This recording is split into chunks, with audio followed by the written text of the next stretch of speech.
যেটা বলুন না সুবহানাল্লাহ। যাকাত যদি উত্তোলন করা হয় সরকারিভাবে এই প্রতিষ্ঠানগুলো আগে বরাদ্দ করে।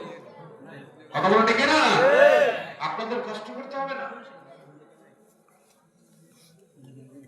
এই ছেলেরা তোমরা কি শুনতেছো? শয়তান যেন তোমাদেরকে আবার ধোঁকা না দেয়, খেয়াল রাখতে হবে। আমার বন্ধুগণ,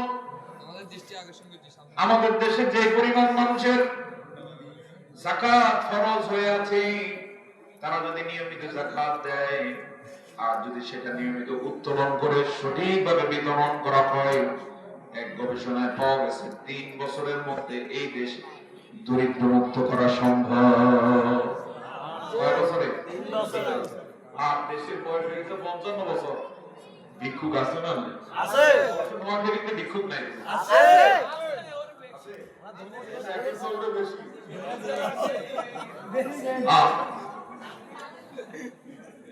এরপরে কি পরিমাণ জুমার দিনে ভিক্ষুক কিছু দেখা যায় নাকি যায় না?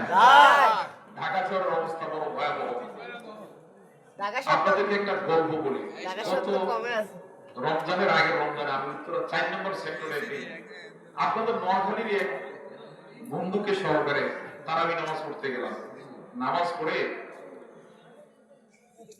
বের হওয়ার সময় উনি বললেন যে কিছু চলেন কিছু দান করি।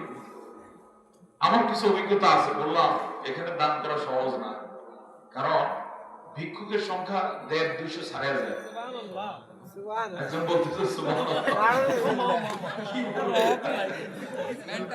তো এখন দেখলাম যে তার মন চাইছে, বললাম ঠিক আছে দেই, চলে। এখন ভিক্ষুকদেরকে দিতে দিতে দিতে 150-200 দেয়া শেষ, কিন্তু শেষ নাই। আবার তারা প্রথমে নিচে এরা যায় শেষে সিরিয়াল দেয়, ভিক্ষুকের বিলম্বন করে। এটা বোঝা যায় বাইতুল মোকাররম মসজিদের সামনে দিলে কথা শেষে বললাম আমি বলছি না